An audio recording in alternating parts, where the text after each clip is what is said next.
যার সঙ্গে আমার বিয়ে ঠিক হলো সেই মানুষটা বয়সে আমার থেকে গুণে গুণে 12 বছরের বড়।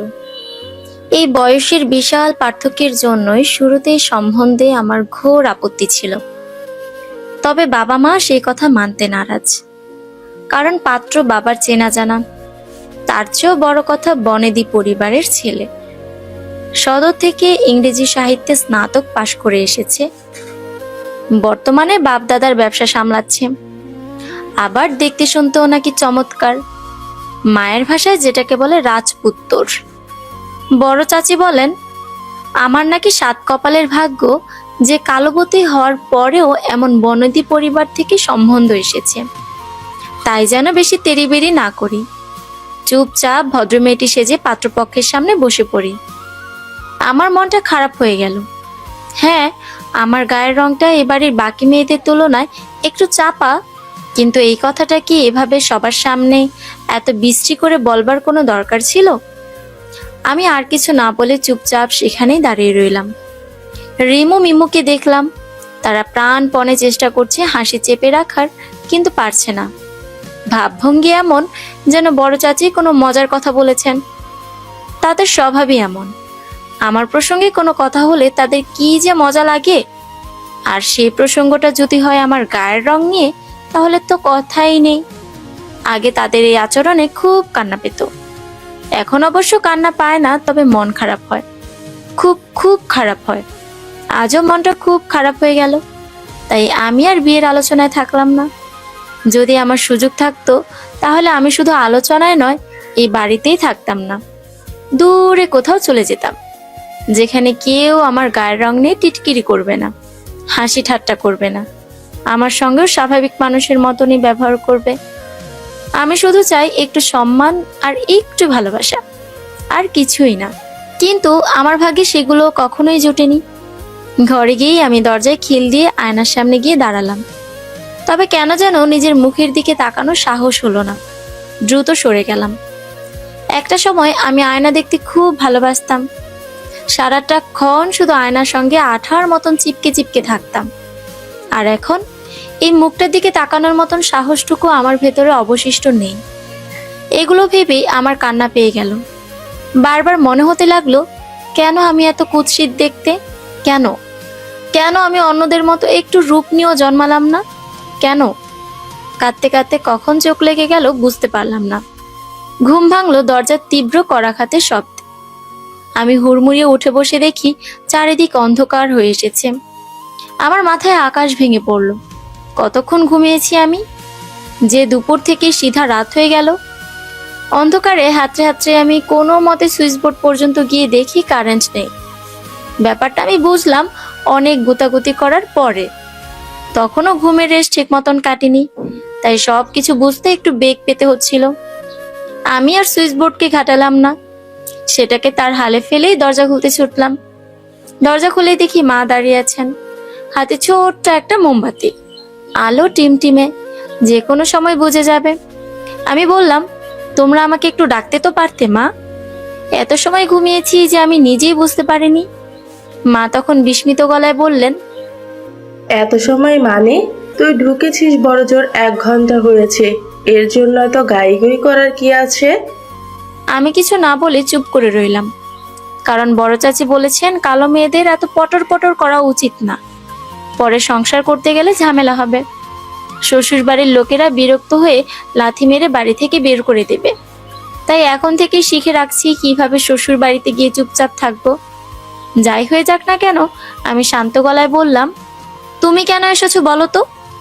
মা ইতস্তত করে বললেন, তেমন কিছু না, খোকা সদর থেকে তোর জন্য 2টো গোলাপি সাবান এনেছে তো, সেগুলোই দিতে এলাম।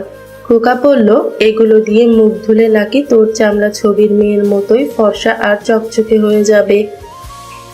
বলেই মা সাবান দুটো এগিয়ে দিলেন। আমি কোনো মতে সেগুলো হাতে নিয়ে দরজাটা বন্ধ করে দিলাম, এবং তখনই একটা ব্যাপার উপলব্ধি হলো। আমরা যখন ঘুমিয়ে থাকি তখন জাদু শক্তির মতন সকল খারাপ স্মৃতিগুলো ভুলে থাকতে পারি, যেও তখন খারাপ স্মৃতিরা হানা দিতে পারে না। তাই হয়তোবা আমি ঘুমকাতুরে মেয়ে। আমি দীর্ঘ নিঃশ্বাস ফেলে সাবান দুটোর প্যাকেটের দিকে তাকালাম। ঈষৎ অন্ধকারে প্যাকেটগুলোর রঙও ঘাড় ও বর্ণ ধারণ করেছে। আমি জানি ওই 12 বছরের বড় লোকের সঙ্গে যদি আমার বিয়ে না হয় তাহলে আমার ভবিষ্যৎ এমনই অন্ধকারের দিকে এগিয়ে যাবে। তাই মনে মনে একটা কঠিন সিদ্ধান্ত নিয়ে ফেললাম, আমি বিয়ে করব এবং ওই লোককেই করব। এরপর কি হবে আমি জানি না। রিমু মিমু বলে আমার মতন কালো মেয়েদের কপালে নাকি ভালো বর জুটে না, আর যদি কোনোভাবে জুটেও যায় তাহলে সেই বর হয় ভীষণ ভয়ঙ্কর। তারা এই কথাগুলো তখন ঠাট্টার ছলে বলল। এখন আমার মনে হচ্ছে সত্যি মানুষটা ভালো হবে তো, যদি না হয় তাহলে। সন্ধ্যার পরপরই ঝমঝমিয়ে বৃষ্টি নামলো, যে সে বৃষ্টি নয়, আষাঢ়িয়া ঝুম বৃষ্টি, সঙ্গে ঝড়ো হাওয়া। বৃষ্টি দেখে আমার ভেঙে যাওয়া মনটা ভালো হয়ে গেল। ঠিক করলাম আজ মন ভরে বৃষ্টিতে ভিজে নিজের মনের সকল অবসাদ ধুয়ে মুছে ফেলবো। যেই ভাবা সেই কাজ। রিনুকে নিয়ে লুকিয়ে লুকিয়ে ছাদে উঠে গেলাম। রিনু হলো আমাদের সব থেকে ছোট বোনটি। অসম্ভব চঞ্চল হয় তাকে সহজেই রাজি করাতে পেরেছিলাম, নইলে মিমু হলে দৌড়ে গিয়ে বড় চাচাকে ধরে আনতো। তখন এই দস্যি মেয়ের জন্য এই বয়সে এসেও মার খেতে হতো। আমাদের বাড়িটি দোতলা, 3 তলায় মাঠ সমান ছাদ, ইটা দিয়ে অর্ধেক বাউন্ডারি দেওয়া, তাই অন্ধকারে ছাদে ওঠা নিয়ে কোনো বেগ পেতে হলো না। তবে সমস্যা হলো বৃষ্টির পানিতে ছাদে জমে থাকা শ্যাওলা দিয়ে মাটি অসম্ভব পিচ্ছিল হয়ে আছে। উপর থেকে পড়ার কোনো সম্ভাবনা না থাকলেও পা রাখলেই আছাড় খাবো নিশ্চিত, তাই ভেতরে যাবার সাহস করলাম না। চিলেকোঠার ভেতর থেকে হাত দিয়ে বৃষ্টির ফোঁটা অনুভব করতে লাগলাম। আমি এতেই সন্তুষ্ট ছিলাম, কিন্তু রিনু তা মানতে নারাজ। বলল, গেট পর্যন্ত এসে আমি কিছুতেই বৃষ্টিতে না ভিজে ঘরে ফিরবো না, এমন সুযোগ বারবার আসে না। আমি বিরক্ত হয়ে বললাম, হ্যাঁ, আছাড় খেয়ে যখন কোমর ভাঙবি তখন চাচি এসে আমাকেই ধরবে, কোনো ভিজাভিজি হবে না। রিনু ও নাছরবান্দা, গলা উঁচিয়ে বলল, আলবাট হবে, আর তুমিও আমার সাথেই আসছো কিন্তু বুবু। আমি চাপা গলায় ধমক দিয়ে বললাম, তুই গেলে যা, আমাকে টানছিস কেন? কারণ বুদ্ধিটা তোমারই ছিল, এখন চলো তো, কেউ যদি এসে পড়ে তখন আর ভেজা হবে না। আমি কিছু বলতে যাব তার আগেই ছাদের ভেতর থেকে কেউ একজন বজ্রকণ্ঠে বলে উঠল, কোনো ভিজাভিজি হবে না, যাও এক্ষুনি নিচে যাও। ভয়ঙ্কর কণ্ঠস্বর। আমি আর রিনু দুজনেই আঁতকে উঠলাম। এই বাড়ির ছাদ নিয়ে একটা কথা প্রচলিত যে এই ছাদে নাকি তেনাদের বাস আছে। যদিও বা কোনোদিন বিশ্বাস করিনি, কিন্তু আজ হঠাৎই সেই তেনাদের কথা মনে পড়ে গেল। মনে পড়তেই ভয়ে আমার গায়ে রীতিমতো কাটা দিয়ে উঠল। রিনু আমার হাতটা শক্ত করে চেপে কাপা গলায় জিজ্ঞেস করলো, কে ওখানে? ভেতর থেকে তখন আর কোনো শব্দ এলো না। এবার আমি একটু কড়া গলায় বললাম, কে ওখানে? এখন যদি এটা বলা না হয় তাহলে কসম দাদিজানের বাথরুমের জুতো দিয়ে পিটিয়ে ছাল তুলে ফেলবো। ফাজলামো হচ্ছে? আমাদের দাদাজানের বাড়ি। রিনু এই ভয়ের মাঝেও ফিক করে হেসে ফেললো। তবে আমি হাসতে পারলাম না। কেন যেন মনে হচ্ছে ওই গলার স্বরটা আমার চেনা, কিন্তু মনে পড়ছে না কোথায় শুনেছি। এমনই সময় ছাদে জমে থাকা পানিতে ছপ ছপ শব্দ শোনা গেল। কেউ দ্রুত পায়ে এদিকে এগিয়ে আসছে। রিনু আমার ওড়নার আঁচল শক্ত করে আঁকড়ে ধরলো, চাপা গলায় বলল, ভূতের সঙ্গে পাঙ্গা নেওয়া কি ঠিক হবে বুবু? আমি জবাব দিলাম না।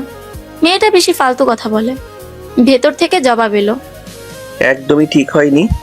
বলতে বলতে সে তখন আমার একদম বরাবরে এসে দাঁড়িয়েছে। আর ঠিক তখনই বিকট শব্দে বিদ্যুৎ চমকে উঠল। এর পরের দৃশ্য দেখার জন্য আমরা একদমই প্রস্তুত ছিলাম না। আমার বরাবর এসে দাঁড়িয়ে আছে স্বয়ং খোকা ভাইয়ার ছোট ভাই। বিদ্যুৎ চমকানোর গোলাপি আলোতে আমরা স্পষ্ট দেখলাম তার ভেজা মুখ, কপালে ছোট্ট একটা আঘাতের চিহ্ন। তাই স্বাভাবিকভাবেই আমার আর রিনুর আতঙ্কে হাত পা কাঁপতে শুরু করলো। তবে সব থেকে বেশি ভয় আমার লাগছিল, কারণ রিনুর থেকে বেশি বেয়াদবিটা আমিই করেছিলাম। আমার শাস্তিটা নিশ্চয়ই রিনুর থেকেও ভয়ঙ্কর হবে ভেবেই শুকনো ঢোক গিললাম। ফরহাদ ভাইয়া আমার দিকে আরেকটু এগিয়ে এসে বললেন, তুই আমাকে দাদিজানের বাথরুমের জুতো দিয়ে পিটিয়ে ছাল তুলবি, তাই না? আমি সঙ্গে সঙ্গে বললাম, না না ভাইয়া। ফরহাদ ভাই আমাকে কথা শেষ করতে দিলেন না, কথার মাঝে থমকে উঠলেন। তোরা দুটোতে বেশি বেড়েছিস, দাঁড়া দেখাচ্ছি তোদের কিভাবে পিঠের ছাল তুলতে হয়। রিনু আতকে উঠে বলল, এই না না না না, আমি তো কিছু করিনি বা বলিনি। দুটোতে বলছো কেন? হ্যাঁ, ফরহাদ ভাই তীক্ষ্ণ গলায় বললেন, যা নিচে যা, এক্ষুনি নিচে গিয়ে পড়তে বস, আমি এসে পড়া ধরছি। কালকের বাড়ির কাজগুলো সব করেছিলি? রিনু ঘন ঘন মাথা নেড়ে বলল, অবশ্যই আমি করেছি, কালকে রাতেই সব পড়া শেষ করে রেখেছি। আচ্ছা আমি যাই, মা বোধহয় আমাকে খুঁজছেন। এই বলেই রিনু এক প্রকার দৌড়ে সিঁড়ি টপকে নিচে চলে গেল। আমিও তার পেছনে যেতে চলে গেলাম।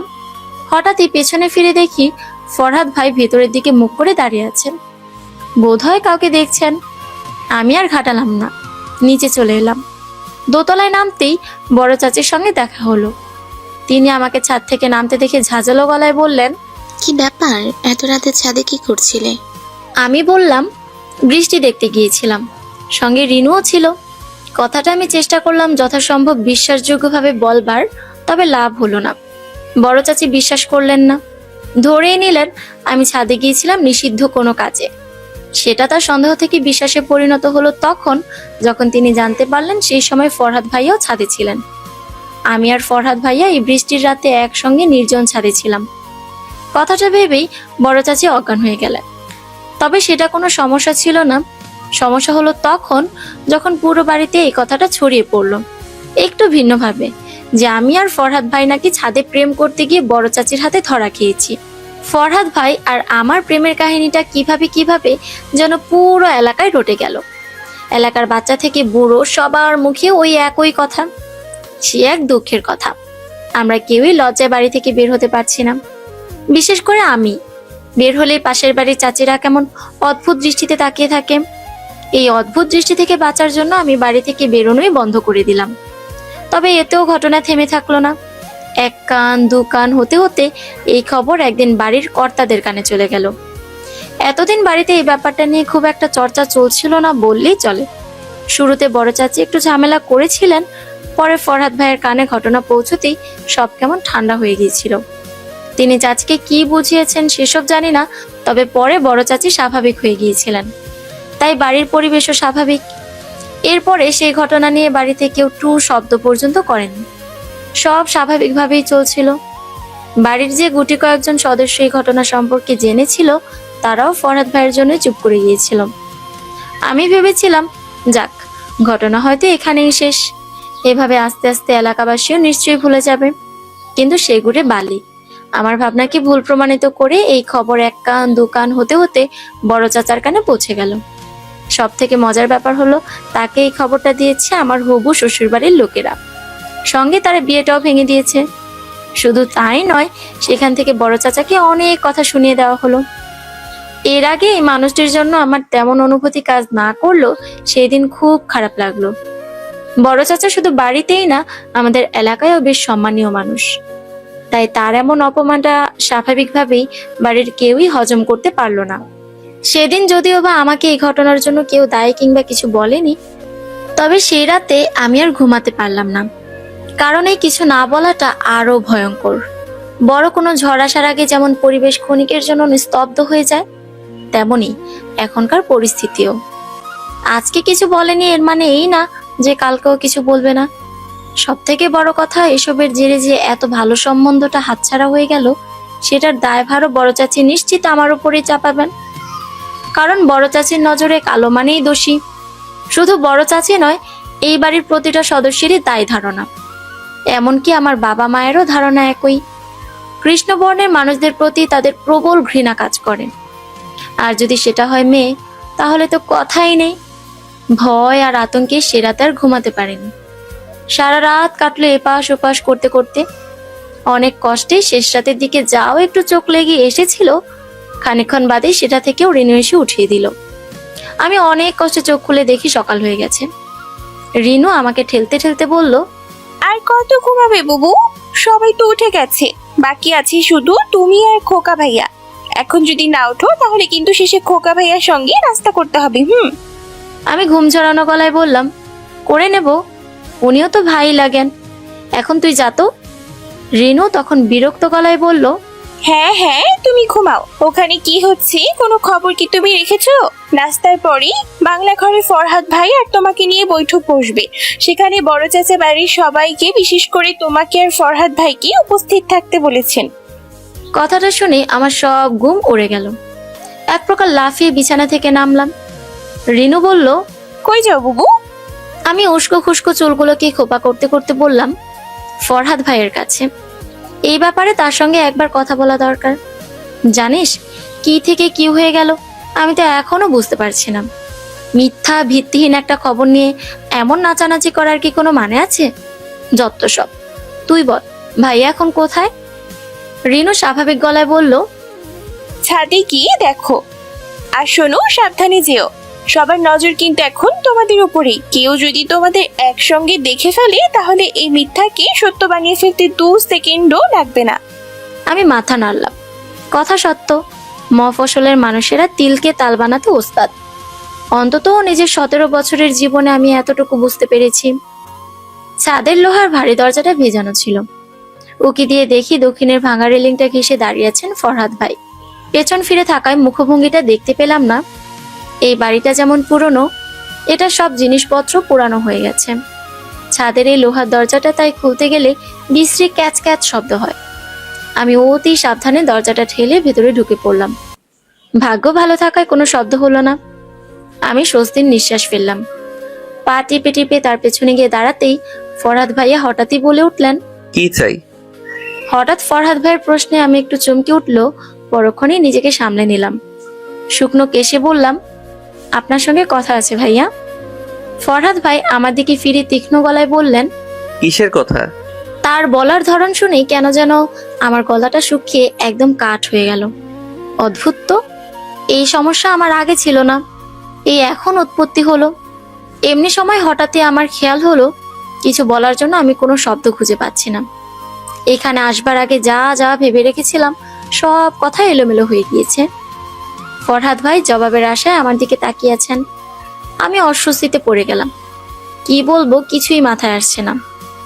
এমনি সময় আমার কথার অভাব থাকে না। আজ কাজের সময় সব ফুরিয়ে গেল।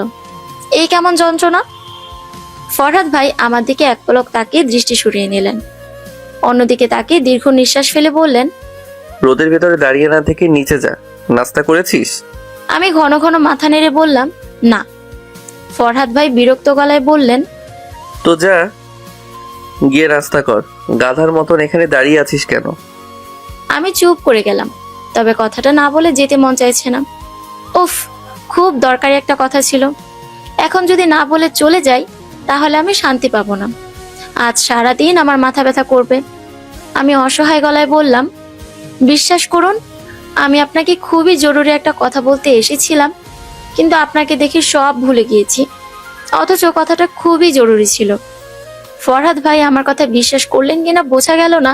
চাপা ধমক দিয়ে বললেন, নিচে যেতে বলেছি আমি। আমি আর কিছু না বলে মনে করার চেষ্টা করলাম। এমনি সময় হঠাৎ আকাশ থেকে একটা পাখির মৃতদেহ এসে ঠিক আমার পায়ের কাছে পড়ল। আমি চমকে ফরহাদ ভাইয়ের ডান হাতটা টেনে ধরতেই তিনি আমার দিকে একটু ঝুঁকে গেলেন। কাজটা আমি করেছিলাম সম্পূর্ণ অনাকাঙ্ক্ষিত বশত, কারণ পাখির পড়ার ঘটনাটায় আমি বেশ ঘাবড়ে গিয়েছিলাম। তবে যতক্ষণে সবকিছু আমার বোধগম্য হলো ততক্ষণে দেরি হয়ে গেছে। পাশের ছাদ থেকে একজন ভদ্রমহিলা আমাদেরকে এই অবস্থায় দেখে ফেলেছে।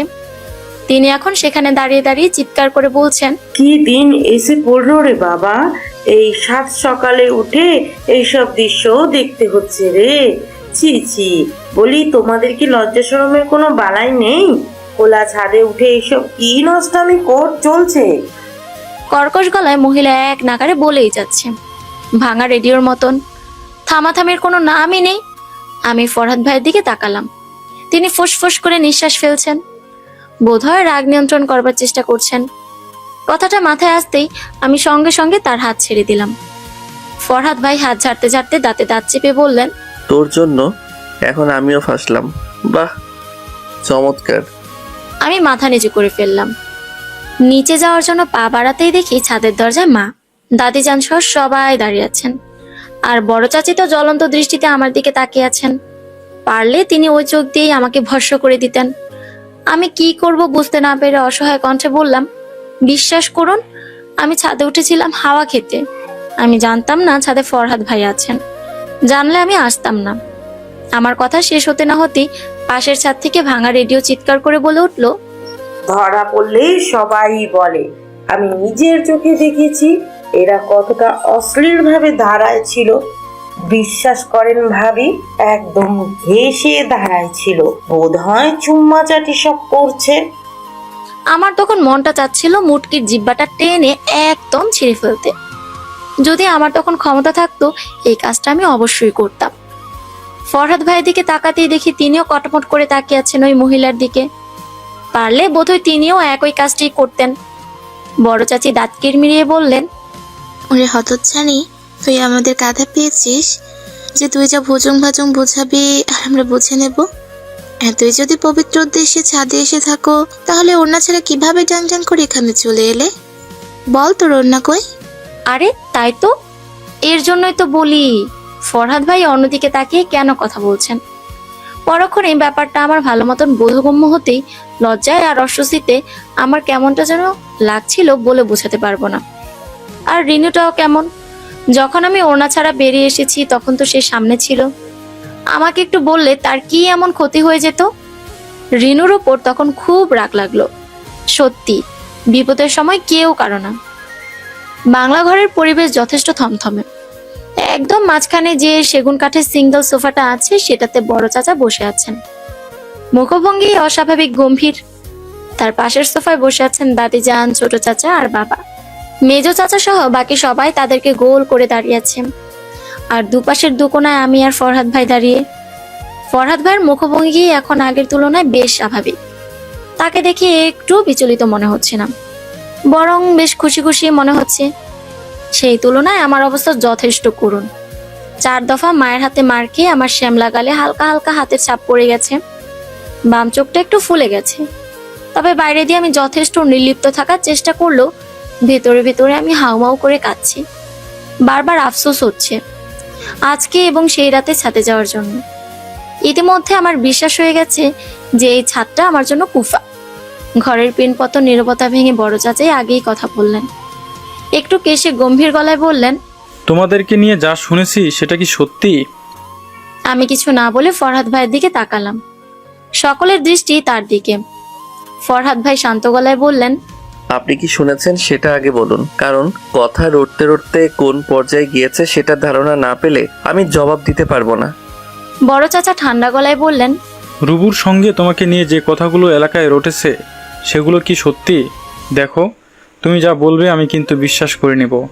এই বিশ্বাসের মর্যাদা দিয়ে অবশ্যই সত্যিটাই বলবে। আমি, বড় চাচি সবাই এক বুক আশা নিয়ে ফরহাদ ভাইয়ের দিকে তাকিয়ে আছি। বড় চাচা খুব সুন্দর একটা কথা বলেছেন। এই কথার জন্যই এখন সব সহজ হয়ে যাবে, সব আবারও আগের মতো হয়ে যাবে। ফরহাদ ভাই এখন যা বলবে সবাই মেনে নিবে, সত্যিটা সামনে চলে আসবে। তবে আমাদের আশা ভঙ্গ করে দিয়ে ফরহাদ ভাই সহজ গলায় বললেন, হ্যাঁ, সব সত্যি। আমরা একজন আরেকজনকে প্রচন্ড ভালোবাসি। কথাটা ফরহাদ ভাই শেষ করতে না করতেই বড় চাচি ধপ করে মেঝেতে বসে পড়লেন। মা আর মেজো চাচি দৌড়ে গিয়ে তাকে ধরতেই তিনি হাউমাউ করে কেঁদে উঠলেন। মাথা চাপড়াতে চাপড়াতে বললেন, সব শেষ, সব শেষ। আমার চাঁদের টুকরোর মতন ছেলেটার কপাল পুড়ে গেল। হায় খোদা। ছোট চাচি তখন উঠে গিয়ে করুণ মুখে তার পিঠে হাত বোলাতে লাগলেন। ভাবভঙ্গি দেখে মনে হচ্ছে তিনি নিজেও বোধহয় কেঁদে ফেলবেন। শুধু সে নয়, ফরহাদ ভাইয়ের কথা শুনে বাড়ির সকল মহিলাদের চোখে মুখে রাজ্যের অন্ধকার নেমে এসেছে। আমি দীর্ঘ নিঃশ্বাস ফেললাম।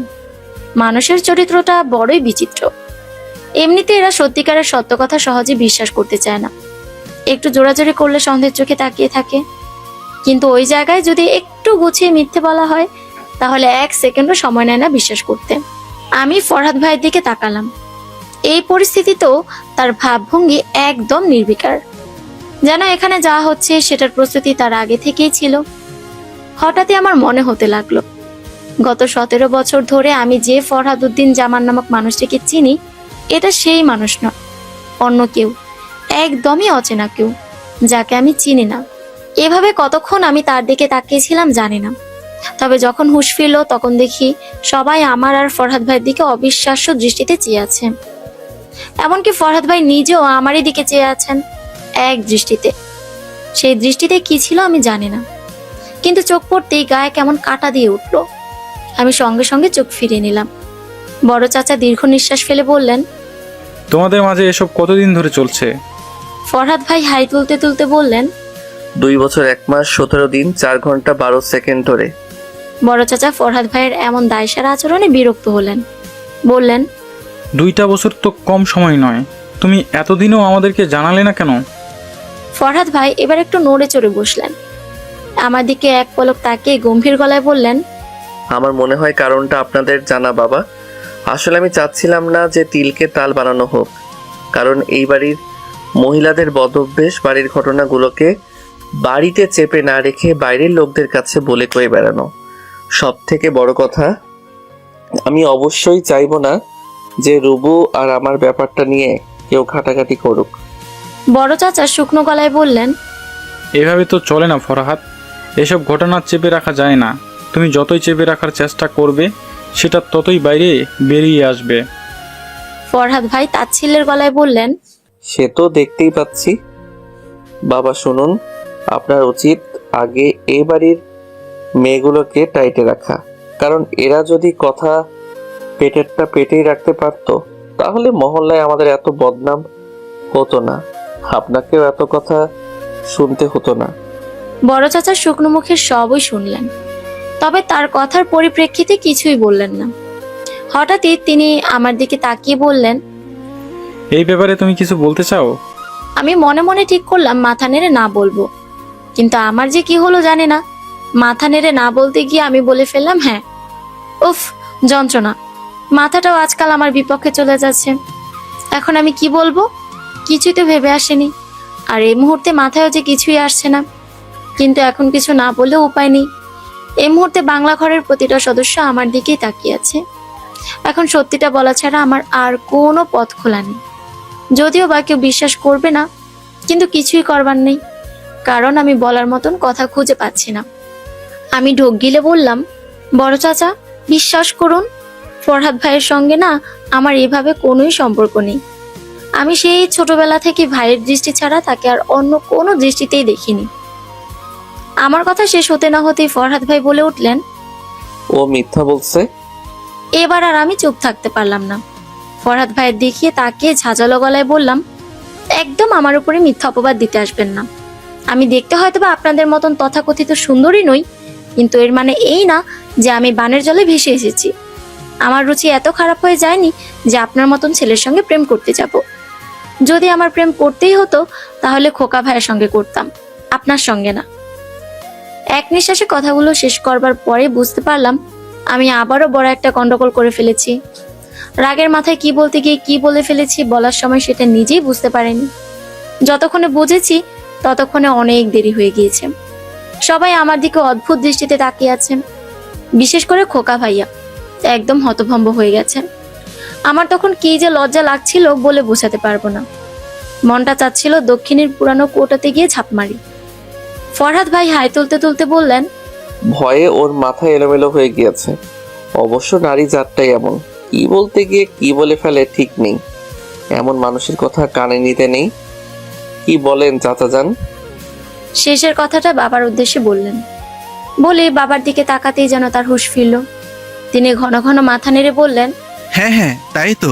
আপনারা তো জানেনই রুবুর মাথা খানিকটা এলোমেলো ধরনের, তার ওপরে এত বড় একটা ঝটকা বেচারি নিতে পারেনি। কিছু মনে করবেন না আবার।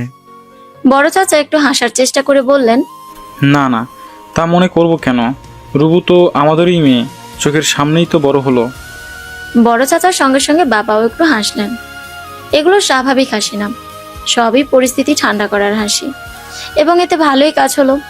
সবাই কেমন স্বাভাবিক হয়ে গেল।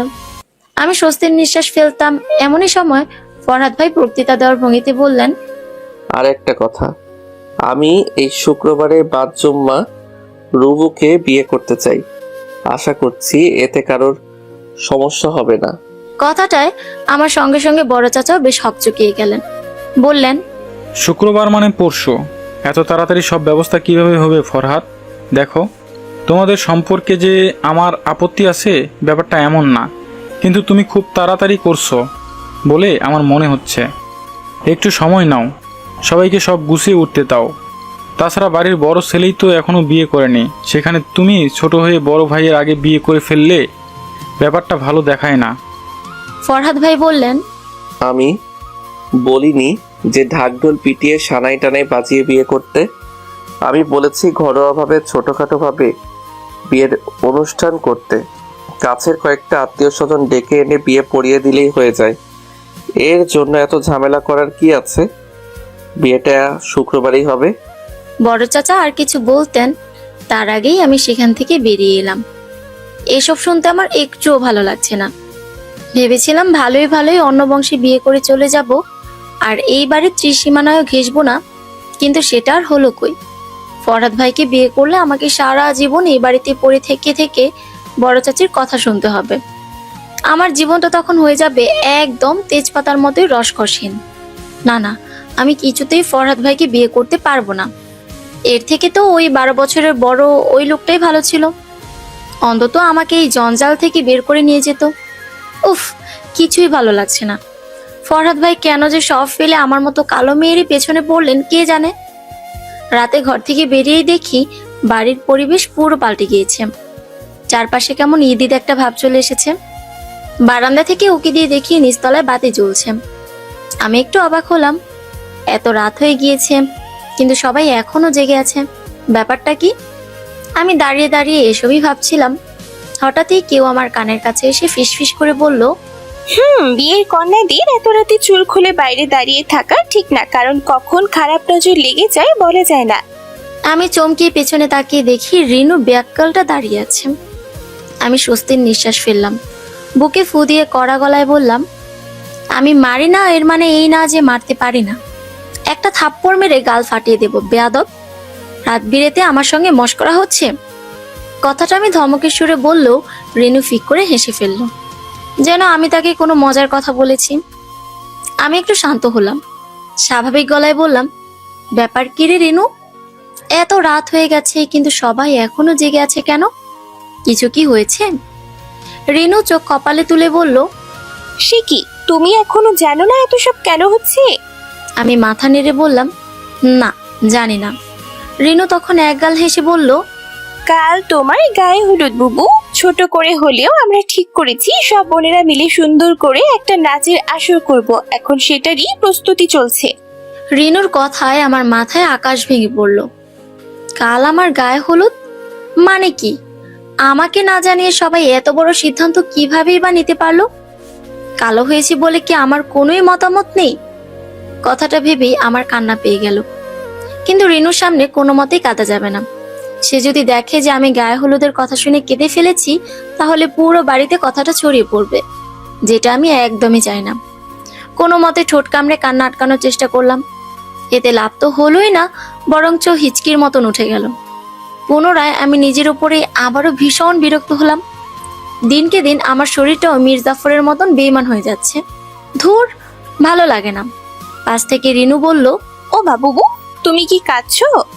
আমি মুখে কোনো জবাব না দিয়ে দুপাশে মাথা নাড়লাম, কিন্তু রিনু বিশ্বাস করলো বোধহয় মনে হয় না। কেমন অদ্ভুতভাবে আমার দিকেই তাকিয়ে রইল। তবে সেদিকে মাথা ঘামানোর মতন অবস্থা এখন আমি আর নেই। হিচকে উঠতে উঠতে আমার অবস্থা খারাপ হয়ে গেছে। এখন যদি পানি না খাই নির্ঘাত পেটে যা ছিল সব একসঙ্গে দল বেঁধে উপরে চলে আসবে। আমি আর কিছু ভাবলাম না। দৌড়ে দোতলা সিঁড়ির কাছে আসতেই পাথরের মতন এক বস্তুর সঙ্গে জোরে ধাক্কা খেলাম। আমি কোনো মতে মাথা ডলতে ডলতে সামনে চেয়ে দেখি ফরহাদ ভাই দাঁড়িয়ে আছেন। দেখেই মেজাজটা আরো খারাপ হয়ে গেল। সকালের ওই ফালতু কথাগুলো মনে পড়তে লাগলো, কিন্তু সেসব নিয়ে এখন কিছু বলবার সঠিক সময় নয়। সবার আগে আমার এখন জরুরি ভিত্তিতে পানি খাওয়া প্রয়োজন, নইলে অঘটন ঘটে যাবে। তাই ফরহাদ ভাইকে দেখেও না দেখার ভান করলাম। পাশ কাটিয়ে চলে আসতে যাব, এমনি সময় ফরহাদ ভাই আমার ডান হাতটা শক্ত করে চেপে ধরে বললেন, দাঁড়াও। তার এমন কাজে আমার ভয়ঙ্কর রাগ লাগলো, কোনো মতে সেটাকে গিলে ফেললাম। হাত ছাড়ানোর চেষ্টা করতেই তিনি এবার গম্ভীর গলায় বলে উঠলেন, দাঁড়াতে বলেছি আমি। আমি রাগী গলায় বললাম, হাত ছাড়ুন। ফরহাদ ভাই দৃঢ় গলায় বললেন, ছাড়বো না, দেখি তুমি কি করতে পারো। আমার হিচকির তীব্রতা বাড়ছে, লক্ষণ ভালো না, যে কোনো সময় অঘটন ঘটে যাবে। তাই এবার আর আমি তার সঙ্গে তর্ক করলাম না। অসহায় গলায় বললাম, দয়া করে আমার হাতটা ছেড়ে সরে দাঁড়ান, আমার এসব আর ভালো লাগছে না। ফরহাদ ভাই আমার দিকে তাকিয়ে দুষ্টু হেসে বললেন, আর যদি দয়া না করি তাহলে? এর পরের জবাবটা আর আমাকে দিতে হলো না। অঘটনটা ঘটেই গেল। নিজেকে আর সামলাতে না পেরে ফরহাদ ভাইয়ের গায়ের উপরেই গড়গড় করে বমি করে দিলাম। ঘটনার আকস্মিকতায় ফরহাদ ভাই হতভম্ব হয়ে গেছেন। আমি তার দিকে তাকিয়ে লজ্জিত গলায় বললাম, আমি আপনাকে আগেই বলেছিলাম আমাকে যেতে দিন, কিন্তু আপনিই শুনলেন না। বাড়িতে বিয়ের তোড়জোড় বেশ ভালো মতনই শুরু হয়ে গিয়েছে। শুরুতেই ঠিক করা হয়েছিল যে ছোটখাটো ঘরোয়া আয়োজনে ঝামেলাটা শুধু চুকানো হবে। পরে যখন খোকা ভাইয়ের বিয়ে হবে তখন না হয় দু ভাইয়েরটা মিলিয়ে বড় করে অনুষ্ঠান করা হবে। কিন্তু ফরহাদ ভাই রাজি হলেন না। তার মতে বিয়ে নাকি যার যার ব্যক্তিগত জিনিস, তাই এতে নাকি তৃতীয় পক্ষকে ঢোকানোটা ভালো দেখায় না। আর রইলো অনুষ্ঠানের কথা। বিয়ে যেহেতু এখন হচ্ছে, সব অনুষ্ঠানগুলো এখনই হওয়া উচিত, হোক সেটা ছোট করে। আমি ভেবেছিলাম বড় চাচা এসব হয়তোবা শুনে প্রচন্ড রাগারাগি করবেন। রাগারাগির এক পর্যায়ে গম্ভীর গলায় বলবেন, এই বিয়েটা আর হচ্ছে না। আর যদি তুমি আমার অমতে গিয়ে বিয়ে করো তাহলে তোমাকে আমি ত্যায্য পুত্র করব। আর আমার যে সম্পত্তিগুলো থাকবে সেই সবগুলো পাবে রিবু আর খোকা। তখন তুমি একটা টুকরোও পাবে না। কিন্তু এমন কোনো কিছুই তিনি করলেন না। আমি হতাশ হয়ে লক্ষ্য করলাম বড় চাচা শান্তমুখী ফরহাদ ভাইয়ের সব কথাই মেনে নিয়েছেন। বড় চাচাকে আমার পছন্দ না হলেও একটা ব্যাপার মানতেই হয়, ভদ্রলোক নিজের ছেলে মেয়েদেরকে খুব ভালোবাসেন। এই ভালোবাসার জেরে তারা যখন যা চায় তাই পেয়ে যায়। অন্যদিকে আমি শেষবার কবে বাবার সঙ্গে বসে ভালোভাবে দুটো কথা বলেছি সেটাই মনে নেই। আমার অন্য ভাই বোনগুলোর সঙ্গে অবশ্য তার খুব মিল, কিন্তু আমার ব্যাপারে শুধু তিনি উদাসীন। মায়ের সঙ্গেও সম্পর্ক একই। এই দিক দিয়ে ফরহাদ ভাই খুব ভাগ্যবান যে বড় চাচির মতন মমতাময়ী একজন মা পেয়েছেন। বিয়ে উপলক্ষে আমাদের পুরো বাড়িটাকে কাঁচা ফুল দিয়ে খুব সুন্দর করে সাজানো হয়েছে। উঠোনে আবার রিমু মিমুরা মিলে আলপনাও দিচ্ছে। সেই সকালে শুরু করেছিল, এখন দুপুর হয়ে এসেছে, কিন্তু তাদের আলপনা দেওয়া এখনো শেষ হয়নি। আমি সামনে গিয়ে দাঁড়াতেই মিমু আমার দিকে তাকিয়ে একটু হাসলো। এই হাসি আগের মতন তাচ্ছিলের হাসি নয়, বরঞ্চ সম্মানের হাসি। বলা বাহুল্য, ফরহাদ ভাইয়ের সঙ্গে বিয়েটা ঠিক হওয়ার পরে থেকে এই বাড়িতে আমার অবস্থানই পাল্টে গিয়েছে। নিমেষে সবার আচরণ, সম্বোধন সবই পাল্টে গিয়েছে, যেটা আমি কখনোই ভাবতেও পারিনি। এখন সেটাই আমার সঙ্গে হচ্ছে। ব্যাপারটায় আমার কেমন প্রতিক্রিয়া করা উচিত আমি জানি না। তবে আজ একটা কথা উপলব্ধি হলো, এই বাড়িতে সবাই আমার গায়ের রং নিয়ে ঠ্যাস মেরে তাচ্ছিল্য করে কথা বললো, ফরহাদ ভাই সেটা কখনোই করেননি।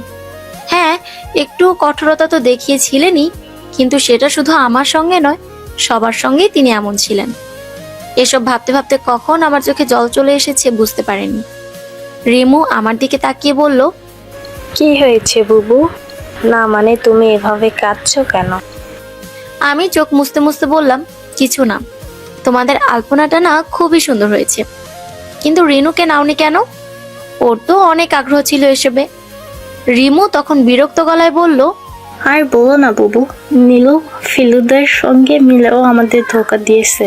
রাতে ঘুমানোর আগ পর্যন্ত বললো ও নাকি আমাদের সঙ্গে আজকে আলপনা দিবে, কিন্তু ফজরের পরেই বলে সে নাকি এসবে নেই, এসব রং ফং নাকি তার ভালো লাগে না। আমরাও কিছু না বলে মেনে নিলাম। ও মা, পরে দেখি ও নীলুদের দলে চলে গেছে, নাচের দলে যাওয়ার জন্য আলপনা দিল না। দেখছেন কেমন বেমানটা করলো। আমি মৃদু হেসে বাড়ির ভেতরে চলে গেলাম। ভেতরে গিয়ে দেখি বড় চাচি মেহেদি বাটতে বসেছেন। মুখভঙ্গি অস্বাভাবিক গম্ভীর। কারণটা আমি জানি। আজ সকালেই তিনি আমার আর ফরহাদ ভাইয়ের বিয়ে ভাঙার জন্য বড় চাচার কাছে গিয়ে জেদ ধরেছিলেন। বড় চাচা প্রথমে চাচিকে বোঝানোর চেষ্টা করলো, পরবর্তীতে ভয়ঙ্কর এক ধমক দিয়েছেন, কারণ চাচি কোনো মতেই মানতে চাইছিলেন না। তখন থেকে বড় চাচির মেজাজের অবস্থা ভয়ঙ্কর খারাপ। ভয়ে কেউ তার ছায়াও মারাচ্ছে না, কারণ বড় চাচির মেজাজ খারাপের অর্থ হলো কেউ না কেউ দফায় দফায় ঝাড়ি খাবে। ঝাড়ি দিয়ে দিয়ে বড় চাচি নিজের ক্ষোভের সমস্তটা অন্যের উপরে বের করবেন। আমি আর সেদিকে গেলাম না। উল্টো পথে ফিরতে মা আর দাদিজানের সঙ্গে দেখা হলো। তারাও বোধহয় আমাকেই খুঁজছিল, তাই আমাকে দেখতে পেয়ে দ্রুত পায়ে এগিয়ে এসে মা ধমকের সুরে বললেন, তোকে না বলেছি ঘর থেকে বেরোতে না, বিবাহের কন্যাদের এভাবে টই টই করা ঠিক না, নজর লাগে। আমি বললাম, পানি খেতে বেরিয়েছিলাম মা। মা আর কিছু বললেন না, আমার হাতটা শক্ত করে চেপে ধরে দাদিজানের ঘরে ঢুকলেন।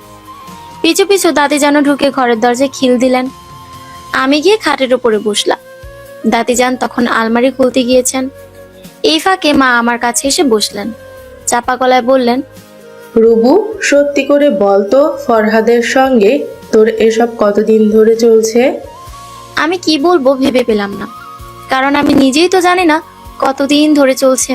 তাই চুপ করে রইলাম। নইলে মুখ খুললে দেখা যাবে এমন কিছু বলে ফেলেছি যা বাইরে বলার মতো নয়। তখন আবার ঝামেলা তৈরি হয়ে যাবে। মা আবার বললেন, কি রে, বলবি না? এবারও আমি কিছুই বললাম না। মাও আর জোর করলেন না, শুধু বললেন, বলা না বলা তোর ইচ্ছে, কিন্তু একটা কথা মনে রাখবি, ফরহাদের সঙ্গে তোর বিয়ের আগে যেমনই সম্পর্ক থাকুক না কেন, বিয়ের পর সে তোর বর, তাই তাকে অবশ্যই মেনে চলবি। সে যা বলবে তা অক্ষরে অক্ষরে পালন করার চেষ্টা করবি। আমি মাথা নাড়লাম। মা আমার মাথায় হাত রেখে বললেন, অতীতে যা হয়েছে সেগুলো ভুলে যেতে বলবো না, কিন্তু সেগুলোকে মনে রেখে সামনে এগিয়ে যেতে নিশ্চয়ই বলবো। তোর বড় চাচি মানুষটা বাইরে থেকে কঠিন হলেও মনটা একদম মাখনের মতো নরম। আমি 20 বছর ধরে থাকছি তার সঙ্গে, তাই আমি জানি ব্যাপারটা। চাচির কথায় কখনো মন ছোট করবি না। ফরহাদ এখন হয়তো বা মায়ের বিরুদ্ধে যে বিয়ে করছে, কিন্তু মনে রাখিস, ব্যক্তিত্ববান পুরুষদের দুর্বলতায় তার মা, তাই অবশ্যই চাচির সঙ্গে বেয়াদবি করবি না। মা একটু থেমে আবার বললেন, এখন সে রেগে আছে, পরে তার মন নরম হবে। মন নরম হওয়ার আগ পর্যন্ত তুই ওনার সামনে যাবি না। এত দরদিয়া হওয়ার দরকার নেই। সীমার ভেতরে থাকবি, শান্তিতে সংসার করতে পারবি। আমি নরম গলায় বললাম, তুমি দোয়া করো মা। মা হেসে বললেন, সে তো প্রতি ওয়াক্তের নামাজেই করি। উপরওয়ালা করুক তোর সংসার জীবন খুব সুখের হোক, তোর নসিবে পৃথিবীর সব সুখ আসুক। আমি ক্ষীণ গলায় বললাম, আমিন। 2 ভরির মোটা মোটা একজোড়া স্বর্ণের বালা, 4 ভরির সীতাহার, আর 1 ভরির একটা মান্তাসা। এসব বের করে দাদিজান খাটের উপরে রাখতে রাখতে দাদিজান বললেন, এইগুলি ফরহাদের বউয়ের ভাগের স্বর্ণ, তরফদার বংশের চিহ্ন। বালাগুলি বিয়ার পরে সব সময় ফইরা থাকবা। খবরদার, বিয়ার পরে একদমই বালা খুলবা না। মা বললেন, আর একটা কথা, বিয়ের আগ পর্যন্ত ফরহাদের সঙ্গে তুই দেখা করবি না। এভাবে দেখা দেখি করলে কিন্তু তোর রূপ উঠবে না। আমি মাথা নাড়লাম। দাদিজান আরো কিছু কথা বলে মায়ের হাতে গয়নাগুলো তুলে দিলেন। হলুদের অনুষ্ঠান শুরু হতে হতে সন্ধে হয়ে গেল। কথা ছিল দুপুরের ভেতরে অনুষ্ঠান শুরু হয়ে বিকেলের ভেতরে শেষ করে দিবে, কিন্তু সেটা হলো না। মূল অনুষ্ঠান শুরু হতে হতে সন্ধে হয়ে গেল। এই জন্য রিনুকে বড় চাচি আচ্ছা মতন তুলোধনা করলেন, কারণ এসবের দায়িত্ব রিনুকেই দেওয়া হয়েছিল। আমি ভাবলাম এই নিয়ে বড় চাচিকে কিছু বলি, কিন্তু পরক্ষণেই নিজেকে সামলে ফেললাম, কারণ আমি বলতে গেলে ঝামেলা কমার থেকে বাড়ার সম্ভাবনাই বেশি। বড় চাচি এমনিতে আমাকে দেখতে পারেন না, তবে আমি কিছু না বললেও একটা ঝামেলা হয়েই গেল। রিনুর বিষয়টা নিয়ে বড় চাচির সঙ্গে ছোট চাচির খুব বিশ্রীভাবে একটা ঝগড়া লেগে গেল, কিন্তু দাদিজানের জন্য সেটা বেশি দূর আগাতে পারলো না। আমি বিরক্ত হলাম বেশ। এদের এসব ঝামেলার জন্য অনুষ্ঠান শুরু হতে আরো দেরি হয়ে গেল। এখন এত গরমের ভেতরে এসব জবরজং পরে আমাকে আরো কিছুক্ষণ বসে থাকতে হবে। ধুর, ভালো লাগে না। এর থেকে তো ফরহাদ ভাই ভালো আছেন, অন্তত এসব যন্ত্রণা সহ্য করতে হচ্ছে না। তখন দেখি ক্যাটারিং এর লোকেদের সঙ্গে সুন্দর পায়জামা পাঞ্জাবি পরে ঘোরাঘুরি করছেন। বোধহয় কাজ ফাজ বুঝিয়ে দিচ্ছিলেন, তাও কত আরামের কাজ। আমি তপ্ত শ্বাস ফেললাম। এই পচা গরমে আমাকে এরা জোর করে গাঢ় নীল রঙের কাতান পরিয়ে রেখেছে। আমি বোধহয় এই গ্রামে প্রথম মেয়ে যে কিনা গায়ে হলুদে হলুদ রঙের কোনো শাড়ি না পরে এমন নীল রঙের শাড়ি পরেছি, এবং অদ্ভুতভাবে এই নীল রঙের শাড়িটাই আমার শ্যামলা গায়ে চমৎকার ভাবে মানিয়ে গিয়েছে। এই শাড়িটা পরে প্রথমে যখন আয়নার সামনে দাঁড়িয়েছি, তখন আমি নিজেই কতক্ষণ মুগ্ধ হয়ে তাকিয়েছিলাম। আমি যে এত রূপবতী সেটা আমি আজ জানলাম। এরপর যেই দেখছে সেই প্রশংসা করছে। শুধু বড় চাচি বললেন, সব শাড়ি গুনে হয়েছে, নীল রংটা তার গায়ে ভালো মানায় বলে সদর থেকে আমার ছেলেটা গিয়ে কিনে নিয়ে এসেছে। মানাতে তো হবেই। শাড়ির রহস্য উদ্ঘাটন হলো। তবে আমি তেমন অবাক হলাম না, কারণ ব্যাপারটা আমি আগেই আন্দাজ করতে পারছিলাম। রেনু বলল, ফরহাদ ভাইয়ের ভেতরে যে এমন প্রেমিক পুরুষ লুকিয়ে আছে সেটা বাইরে থেকে দেখে একদমই বোঝা যায় না, তাই না বুবু? আমি মৃদু স্বরে বললাম, হয়তো। হলুদের অনুষ্ঠান যখন শুরু হলো তখন আকাশে বিদ্যুৎ চমকাচ্ছে। রাতের কালো আকাশে সাদা মেঘ মিলেমিশে লাল হয়ে আছে। ঝড়ো হাওয়া বইছে। আমাকে বসিয়ে রাখা হয়েছে উঠোনের একদম মাঝামাঝিতে। গায়ে হলুদের জন্য জায়গাটাকে এতটাও আহামরি ভাবে সাজানো হয়নি, শুধু হালকা করে চারপাশে গাঁদা ফুলের পাপড়ি ছিটিয়ে দেওয়া হয়েছে। রিনুর ইচ্ছে ছিল এই পাপড়িগুলোর উপরই প্রদীপ দিয়ে আমার আর ফরহাদ ভাইয়ের নাম লেখার। এই জন্য অনেকগুলো প্রদীপ সে জোগাড়ও করেছিল, কিন্তু শেষ পর্যন্ত আর সেটা হয়ে উঠল না। বাতাসের জন্য প্রদীপগুলো কোনোভাবেই জ্বালানো যাচ্ছে না। রিমু মিমু মিলে কয়েকবার চেষ্টা করে হাল ছেড়ে দিল। এতেও অবশ্য বিশেষ কোনো অসুবিধা হয়নি, কারণ সকালেই মেজো চাচা মিস্ত্রি ডেকে উঠোনে বাতির কাজ সেরে রেখেছিলেন। আমার মাথার উপরে সুতায় করে হলুদ বাতি জ্বলছে, একদম বাড়ির সদর দরজা থেকে উঠোনের উত্তরের আম গাছ পর্যন্ত। পুরো বাড়ি হলুদ আলোতে কেমন জল জল করছে। বাচ্চারা সেই বাতিগুলো নাগাল পাওয়ার আপ্রাণ চেষ্টা করছে, কিন্তু কোনো মতেই নাগাল পাচ্ছে না। কতগুলোর মা এসে আবার টেনে নিয়ে গেল। আমি বসে বসে কখন থেকে এসবই দেখছি। মজাই লাগছে, কারণ অনেক দিন বাড়িতে কোনো অনুষ্ঠান হয় না। শেষবার বিয়ে হয়েছিল প্রায় 6 বছর আগে। তখন অবশ্য আমরা এত আনন্দ করতে পারিনি, কারণ সেইবার রুমকি আপা এক ছেলের সঙ্গে পালিয়ে গিয়েছিল। পুরো বাড়িতে বিশৃঙ্খলা লেগে গিয়েছিল। সেদিন আমরা প্রথমবার বড় চাচাকে কাঁদতে দেখেছিলাম। স্বাভাবিকভাবে নয়, বাচ্চাদের মতন হাউমাউ করে। সম্মানের ভয়, সমাজে মুখ দেখাবেন কিভাবে সেসবের ভয়। বড় চাচি তো ঘটনাস্থলেই জ্ঞান হারিয়ে ফেলেছিলেন, আর বাকি সদস্যরা বিয়ে বাড়ির অতিথিগুলোকে সামাল দেওয়ার চেষ্টা করছিল। বাধ্য হয়ে দাদিজান বললেন রুমকি আপার বদলে বড় আপাকে বিয়ের পিঁড়িতে বসে পড়তে, কিন্তু বড় আপা কোনো মতেই রাজি হলেন না। তখন আমার বাবা তার জীবনের সব থেকে নিকৃষ্টতম কাজটা করলেন। বড় আপাকে টেনে নিয়ে ঘরের দরজাটা বন্ধ করে তাকে দাদাজানের ছুরিটা দিয়ে খুব মার মারলেন। মারের পরিমাণ এতই ছিল যে রুমকি আপার পুরো শরীর রক্তাক্ত হয়ে গেল, ঠোঁট কেটে গেল, কপাল ফুলে গেল। শেষমেশ বাধ্য হয়ে বড় আপা বিয়েতে রাজি হলেন। তখনও পাত্রপক্ষ আসেনি, তাই হাতে সময় ছিল। সেই সময় বড় আপার ক্ষতগুলো মুছে দিয়ে তাকে সাজানো হলো। দাদিজানের পুরানো বিয়ের শাড়িটা পরানো হলো। এরপর বরপক্ষ আসার পর কোনো মতে তাড়াহুড়ো করে বিয়েটা পরিয়ে দেওয়া হলো। বরপক্ষ তখনও কোণে পাল্টে দেওয়ার খবরটা জানতো না। তারা জানলো বিয়ে পড়াবার একদম পরপর। ঘটনা জানতে পেরে তারা ভীষণ রেগে গিয়েছিল। বর তো নিজের মাথার পাগড়ি খুলে মাটিতে ছুঁড়ে ফেলেছিল। অবস্থা বেগতিক দেখে বাবা আর দাদিজান মিলে তাদের কাছে অনেক ক্ষমা চাইলেন। অনুনয় বিনয় করে বললেন আপাকে যাতে অন্তত তাদের সাথে নিয়ে যায়, কিন্তু তারা রাজি হলেন না। আপাকে ফেলেই তারা চলে গেল। এতে রুমকি আপার ঘটনা খানিকক্ষণের জন্য চাপা পড়ে গেল। সবাই আপার ঘটনা নিয়ে পড়লেন। বাবার এক দূর সম্পর্কের ফুফু তখন নিজের মানসিক ভারসাম্যহীন ছেলের সঙ্গে আপার বিয়ের প্রস্তাব রাখলেন, কিন্তু সেই সময় বাড়ির কেউই মানসিকভাবে এসবের জন্য প্রস্তুত ছিল না। তাই সবাই খুব রেগে গেল, কিন্তু বাবা ধমকে তাদের আটকালেন এবং এই প্রস্তাবে রাজি হয়ে গেলেন। আপা তখন অবিশ্বাস্য দৃষ্টিতে বাবার দিকে শুধু তাকিয়েছিলেন। সেদিন আমি বুঝেছিলাম এই সমাজে আমরা মেয়েরা হলাম পণ্য, আর আমাদের পরিবার হলো বিক্রেতা। সে মেয়ে যত রূপবতী হোক বা কুৎসিত, তবে হ্যাঁ, রূপবতীদের জীবন কুৎসিত মেয়েদের তুলনায় একটু সহজ। আমার চারপাশে মানুষে গিজগিজ করছে, সবই মেয়ে মানুষ, ছেলেরা অন্দরমহলে। তাদের এই মুহূর্তে বাইরে বের হবার অনুমতি নেই, এমনকি আমাকে হলুদটুকুও তারা ছোঁয়াতে পারবে না। ফরহাদ ভাইয়ের কঠোর নির্দেশ, ওনার নাকি পছন্দ না কোনো পরপুরুষ তার স্ত্রীর গায়ে স্পর্শ করবে, হলুদ টলুদ মাখাবে। আমি অবশ্য এতে খুশি হয়েছি, কারণ ব্যাপারটা আমারও একটুও পছন্দ না।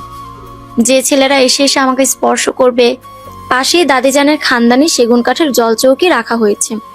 চৌকিতে আবার রং দিয়ে নানান রকমের নকশাও করা হয়েছে।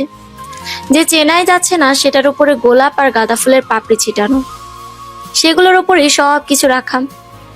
রূপোর থালায় আনারস, আপেল, বেদানা, আঙ্গুর সব ফল কেটে সুন্দর করে সাজিয়ে রাখা হয়েছে।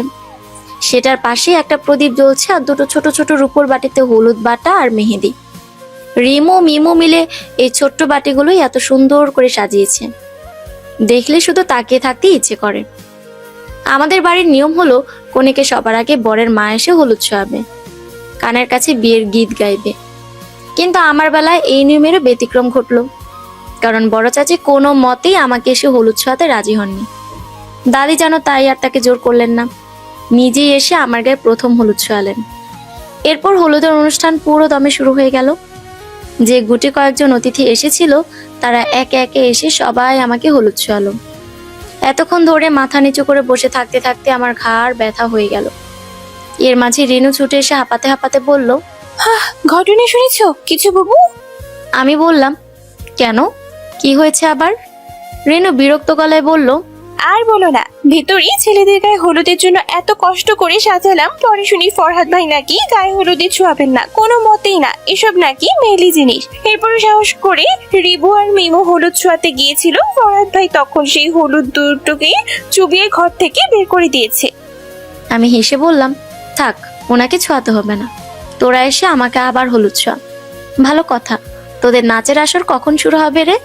হবে হবে, আগে তোমার হলুদ ছোঁয়ানো শেষ হোক। আর কে কে বাকি আছে সেজো চাচি? আমি দুপাশে মাথা নাড়লাম। রিনু চলে গেল মাকে আনতে। আমি সেখানেই বসে রইলাম। আকাশে ঘন ঘন বিদ্যুৎ চমকাচ্ছে। আজ বোধ হয় মুষলধারে বৃষ্টি পড়বে। বড়রা সবাই ভেতরে চলে গেল। বাইরে রইলাম শুধু আমরা আর কিছু ছোট ছেলে মেয়ে। আমি তাদের দিকে তাকিয়ে মিষ্টি করে হাসলাম। এমনি সময় রিনু মাকে নিয়ে এলো। মায়ের পরনে গোলাপি জামদানি, গলায় স্বর্ণের চেন আর হাতে চিকন দুটো বালা। মা আমার দিকে তাকিয়ে একগাল হেসে বললেন, রুবু, তোর দেখি ভালোই সিঁড়ি উঠেছে, দেখতে খুব সুন্দর লাগছে। আমি হলুদের বাটিটা এগিয়ে দিয়ে মাকে বললাম, তুমি শুধু বাকি আছো মা, নাও আমাকে হলুদ ছোঁয়াও। মা আমার পাশে বসে পড়লেন। বাটি থেকে হলুদ নিয়ে আমার গালে ছোঁয়াতেই তিনি ঝরঝর করে কেঁদে ফেললেন। তার কান্না দেখে আমারও চোখে জল চলে এলো। তবে আমি কাঁদলাম না। এই ছোট্ট জীবনে অনেক কেঁদেছি। আজ আমার সুখের দিন, আজ কোনো মতেই কাঁদা যাবে না। মা কাঁদতে কাঁদতে বললেন, তুই আমাকে ছেড়ে দূরে কোথাও যাবি না, এটাই শান্তি। একটা মেয়েকে তো হারিয়েছি, আরেকটাকে হারাতে পারবো না। রুবু, দেখিস তুই জীবনে অনেক সুখী হবি। আমি কিছু না বলে চুপ করে রইলাম। রিনুদের নাচের আসর শুরু হয়ে গিয়েছে।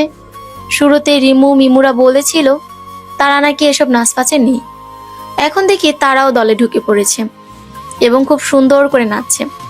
ওরা নাচছে আর দলে দলে গাইছে, লীলা বালি ভর, যুবতী সৈগ ভর, যুবতী সৈগ কি দিয়া সাজাই মুতরে। অপূর্ব দৃশ্য। আমি মুগ্ধ দৃষ্টিতে তাকিয়ে আছি। এমনি সময়ে হাতে চিমটি কাটার মতো অনুভব করলাম। তাকিয়ে দেখি একটা 9-10 বছরের গোলগাল ছেলে এসে দাঁড়িয়েছে। আমি বললাম, কি সমস্যা? ছেলেটা বলল, নিনু আপা আপনাকে ছাদে ডাকে। আমি অবাক হয়ে বললাম, আমাকে? ছেলেটা মাথা নাড়ল। আমি মার দিকে তাকাতেই মা বললেন, যা, তবে এখানে আর আসার দরকার নেই, অনেক রাত হয়েছে, তুই সিধা তোর ঘরে চলে যাস। আর শোন, ছাদের ভেতরেও যাবি না, বাইরে থেকে কথা বলে চলে আসবি। আমি আর দ্বিরুক্তি করলাম না, চুপচাপ মায়ের কথা মেনে নিলাম। ছাদে গিয়েই দেখি লোহার দরজাটা ভেতর থেকে বন্ধ। আমার সন্দেহ হলো ছেলেটা আমার সঙ্গে ঠাট্টা করছে না তো আবার, নয়তো নিনুই বা আমাকে এত রাতে ছাদে রাখবে কেন? তাই ঠিক করলাম নিচে নেমে আসবো, আর ভেতরে যাব না। কিন্তু এমনি সময় ছাদের দরজাটা খুলে গেল এবং আমি কিছু বুঝে ওঠার আগেই ভেতর থেকে দুটো হাত টেনে আমাকে অন্ধকারের ভেতরে নিয়ে চলে গেল। ঘটনার আকস্মিকতায় কি প্রতিক্রিয়া করব আমি সেটাই ভুলে গেছি। খানিকক্ষণ বাদে গেট লাগানোর ক্যাচ ক্যাচ শব্দে আমার হুঁশ ফিরে এলো। হুঁশ ফিরতে দেখি আমার সামনে একটা ছায়ামূর্তি দাঁড়িয়ে আছে। ছায়ামূর্তিটা আস্তে আস্তে আমারই দিকে এগিয়ে আসছে। ভয়ে আমার গলা শুকিয়ে গেল। আমি কাপা গলায় বললাম, কে? তখন ছায়ামূর্তিটা গম্ভীর গলায় বলে উঠল, তোমার বর। এতক্ষণে আমি ছায়ামূর্তিটাকে চিনতে পারলাম। আমি স্বস্তির নিঃশ্বাস ফেললাম। বললাম, নিনুর কথা বলে আপনি আমাকে ছাদে ডাকিয়েছেন তাই না? এখন বলুন কেন ডেকেছেন? আপনি জানেন না দাদিজান বিয়ের আগ পর্যন্ত আমাদেরকে দেখা করতে নিষেধ করেছেন? ফরহাদ ভাই আমার দিকে এগিয়ে আসলেন। আমার হাতটা হ্যাচকা টেনে নিজের দিকে ফেরাতে ফেরাতে বললেন, আমার বউ, তাই আমি দেখা করব কিনা সেটা আমার ব্যাপার, এর মাঝে অন্যরা কে বলার। বলেই তিনি আমার দিকে আরেকটু ঝুঁকে এলেন। আমি অস্বস্তিতে পড়ে গেলাম, কারণ এর আগে কখনো কোনো পুরুষের এতটা কাছাকাছি আমি কখনোই যাইনি। তাই এসবে আমি অভ্যস্ত না। আমি মুখটা অন্যদিকে ফিরিয়ে বললাম, আচ্ছা বুঝলাম, আপনি এখন একটু দূরে সরুন, এত কাছে আসছেন কেন? আশ্চর্য। ফরহাদ ভাই আমার কথা শুনলেন না, আমার মুখটা ধরে নিজের দিকে ফেরালেন। আমার ঠোঁটের একদম কাছাকাছিতে ঠোঁট এনে ফিসফিসিয়ে বললেন, সত্যি 2 বছর 1 মাস 18 দিন 12 ঘন্টা 17 মিনিট? আমি অবাক হয়ে গেলাম। ফরহাদ ভাই কি বলছেন কিছুই বুঝতে পারছি না। আমি ভ্রুকুচকে বললাম, মানে? ফরহাদ ভাই কিছু বললেন না, আমার গালে আলতো করে চুমু খেয়ে বললেন, কিছু না। আমি অস্বস্তি আর লজ্জায় রীতিমতো কান্না পেয়ে গেল। আমি ফোফাতে ফোফাতে বললাম, আপনি খুব ভীষণ অসভ্য। আগে জানলে আমি মরে গেলেও বিয়েতে রাজি হতাম না। ফরহাদ ভাই তখন গম্ভীর গলায় বললেন, সত্যি অসভ্য? আমি মাথা নেড়ে বললাম, হ্যাঁ, আপনি খুব খারাপ, সঙ্গে অসভ্য। ফরহাদ ভাই তখন আমার ঠোঁটে চুমু খেয়ে বললেন, আর এখন?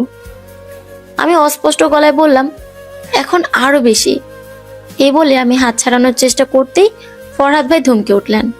কড়া গলায় বললেন, চুপচাপ দাঁড়িয়ে থাকো, একদম স্টেপ। আমি ফুঁসে উঠে বললাম, একবার বমি খেয়ে শিক্ষা হয়নি, আবার বমি খেতে এসেছেন? হাত ছাড়ুন। এমনি সময় হঠাৎই দেখি ফরহাদ ভাই আমার গালে কি যেন লাগিয়ে দিচ্ছেন। আমি আতকে উঠে বললাম, খবরদার, আমার চেহারায় উল্টাপাল্টা কিছু লাগাবেন না। কালো হলেও আমার চেহারা আমার কাছে দামি। ফরহাদ ভাই বিরক্ত গলায় বললেন, এটা হলুদ।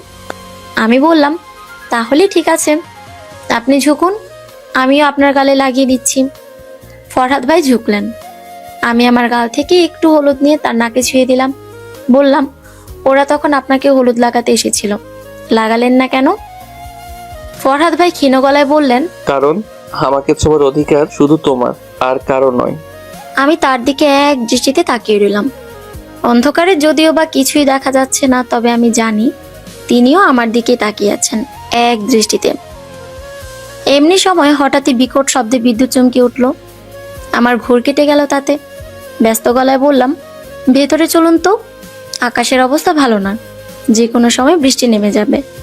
ফরহাদ ভাই বললেন, আরো কিছুক্ষণ থাকি, ছাদে ভালোই লাগছে। আমি দীর্ঘ নিঃশ্বাস ফেলে বললাম, আর যদি বৃষ্টি পড়ে? ফরহাদ ভাই নির্লিপ্ত গলায় বললেন, তাহলে ভিজবো। ভোর থেকে মুষলধারে বৃষ্টি পড়ছে। এখন দুপুর হয়ে এসেছে, কিন্তু বৃষ্টি থামাথামির কোনোই নাম নেই। মাঝে অবশ্য 2-1 কমে এসেছিল, কিন্তু পুরোপুরিভাবে থামেনি। চারপাশে তাই হাঁটু জল পানি উঠে গেছে। আমি বারান্দা থেকে দাদিজানের ঘরের ভেতরে চলে আসলাম। দাদিজানের ঘরে এই মুহূর্তে মানুষে গিজগিজ করছে। কোথাও বসবার মতন জায়গা অবশিষ্ট নেই। আজ খোকা ভাইয়ার বিয়ে। কথা ছিল দুপুরের দিকে বরযাত্রী বেরোবার, কিন্তু বৃষ্টির জন্য আটকে গেছে। এখন বৃষ্টি থামা না পর্যন্ত বলা যাচ্ছে না কখন বরযাত্রী বের হবে। বাইরে বেরিয়ে দেখি বড় চাচি হাসি হাসি মুখে দাঁড়িয়েছেন, হাতে মিষ্টি পানের ট্রে। আমি এগিয়ে যেতেই তিনি বললেন, পান খাবে রবু? আমি মাথা নেড়ে বললাম, না, খাবো না। বড় চাচি তবুও জোর করে আমার হাতে পানের খিলি ধরিয়ে দিতে দিতে বললেন, এখন খেতে মন না চাইলে পরে খাবে। এই অবস্থায় পান খেতে ভালো লাগে। আর তুমি এখনো তৈরি হওনি কেন বলো তো? বৃষ্টি থামার পরপরই তো বরযাত্রী যাবে, তখন তো তাড়াহুড়ো লেগে যাবে। যাও, শাড়ি পাল্টে এসো।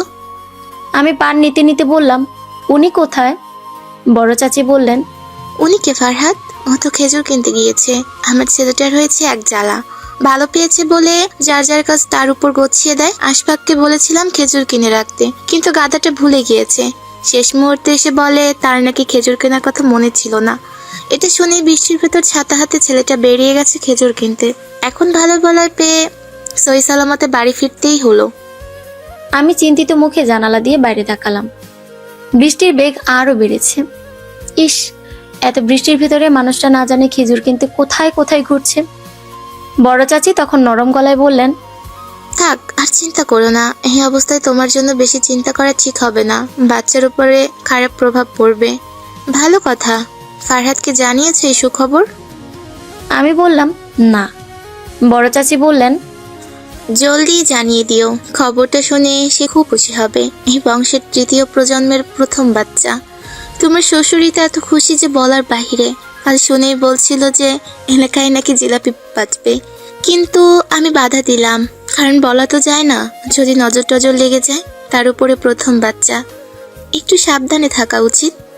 আমি মৃদু হেসে আমার ঘরে চলে গেলাম। ঘরে যাওয়ার খানিকক্ষণ বাদেই ফরহাদ ভাই ঘরে ঢুকলেন। ঘরের দরজাটা লাগিয়ে ভেজা শার্টটা খুলতে খুলতে বললেন, ভাবছি আজ আর বিয়েতে যাব না।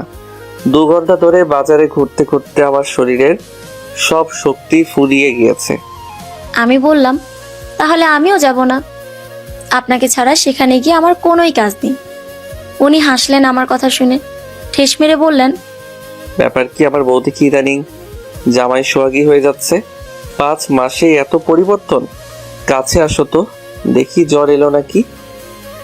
আমি উঠে দাঁড়াতে দাঁড়াতে বললাম, কোনো জ্বর না, আপনি যান তো, গিয়ে গোসল করে আসুন। ভিজে শরীরে এতক্ষণ দাঁড়িয়ে থাকবেন না। উনি বাধ্য ছেলের মতন গোসল করতে চলে গেলেন। বেশ খানিকক্ষণ সময় লাগিয়ে গোসল করলেন। তার গোসল করতে এমনিতেই অনেক সময় লাগে। ছেলেদেরও যে গোসল করতে এত সময় লাগতে পারে আমার ধারণাই ছিল না। ফরহাদ ভাইকে দিয়ে জানলাম। বরযাত্রী চলে গিয়েছে কিছুক্ষণ হলো। পুরো বাড়ি এই মুহূর্তে খালি, শুধু আমি এবং উনি আছি। সবাই অবশ্য আমাকে খুব জোর করছিল সাথে যাবার জন্য, কিন্তু আমি রাজি হইনি। এ নিয়ে রিনু ঠাট্টা করে বলেছিল আমি নাকি বর্ষহাগী। তখন আমার কি যে লজ্জা লেগেছিল সেটা বলার বাহিরে। শুধু সে নয়, সবাই আজকাল একই কথা বলে। আগে হলে হয়তো আমার রাগ লাগতো, কিন্তু এখন শুধুই লজ্জা লাগে। ব্যাপারটা সত্যি ভীষণ অদ্ভুত। আমি বুঝতে পারছি যে আমার ভেতরে কত বড় পরিবর্তন হয়েছে। এই 5 মাসে এমন সব বদঅভ্যাস হয়েছে যা বলার বাহিরে। আর সবই ফরহাদ ভাইকে কেন্দ্র করে। মাঝরাতে ঘুম ভেঙেই যদি দেখি আমার পাশে সেই মানুষটা নেই, তখন অস্থির অস্থির লাগে, কান্না পেয়ে যায়। এমন আরো বিচিত্র সব অভ্যাস হয়ে গেছে। এই যেমন আজকের ঘটনার কথাই বলা যাক। বিয়েতে 3 মাইক্রোবাস ভর্তি করে মানুষ গিয়েছে, কিন্তু আমি যাইনি, কারণ উনি জানেন যে সে কারণে। এখানে আমি চাইলেই যেতে পারতাম। মা, বাবা, রিনু, রিবু, বড় আপা, বড় ভাইয়া সবাই যাচ্ছিলেন। সেখানে আমি গেলে নিশ্চয়ই বড় কোনো দোষ হতো না, স্বাচ্ছন্দ্যে যেতে পারতাম। কিন্তু মানুষটাকে বাড়িতে একা ফেলে যেতে কেন খুব খারাপ লাগছিল, তাই যেতে পারিনি, আর পারবো না কোনোদিন। তখন অন্ধকার নেমে গেছে, বৃষ্টি থেমে গিয়েছে কিছুক্ষণ হলো, কিন্তু আকাশ এখনো যথেষ্ট মেঘলা, প্রচুর হাওয়া দিচ্ছে। আমি বারান্দায় দাঁড়িয়েছিলাম। এমনই সময় পেছন থেকে উনি এসে আমাকে শক্ত করে জড়িয়ে ধরে বললেন, বিয়েতে যেতে না পারার জন্য আফসোস হচ্ছে? আমি সামনে ফিরে বললাম, না তো, আমার তো আরো খুশি লাগছে আপনার সঙ্গে একা সময় কাটানোর সুযোগ পেয়ে। উনি গর্বিত কণ্ঠে বললেন, সব আমার ভালোবাসাই হয়েছে। আমার ভালোবাসার ডোজেই তুমি এমন সুইট হয়ে গিয়েছো। নইলে পাড়ার কুচুটে মহিলা থেকে তো কম ছিলে না, শুধু উল্টো পাল্টা বকতে। আমি বিরক্ত হলাম। এমন চমৎকার একটা মুহূর্তে এসব কথা বলার কি কোনো অর্থ আছে? আমি ওনার থেকে নিজেকে ছাড়িয়ে নেওয়ার চেষ্টা করতেই উনি আমাকে কোলে তুলেন। আমার কানের কাছে ফিসফিসিয়ে বললেন, যে কাজ পারবে না সেটা করতে যেও না। আমি রাগে মুখ ঘুরিয়ে নিলাম। উনি বললেন, আচ্ছা যাও, সরি, আর বলবো না। আমি ক্ষীণ গলায় বললাম, আপনি খুব খারাপ। জানি। আর কিছু? আমি কিছু বললাম না, চুপ করে রইলাম। উনি আমাকে নিয়ে গিয়ে আলতো করে বিছানার উপর বসিয়ে দিলেন। বাইরে তখন প্রবল জোরে ঝড় শুরু হয়েছে। জানালাটা খোলা থাকায় বাতাসে আমার শাড়ির নীল আঁচল উঠছে। উনি আমার দিকে তাকালেন। এমন সময় হঠাৎ তিনি আমার চুলের কাঁটাটা খুলে ফেলে বললেন, এখন সুন্দর লাগছে। আমি হাসলাম। লোকটার পাগলামো কখনোই কমবে না, আমি চাই কখনোই না কমুক।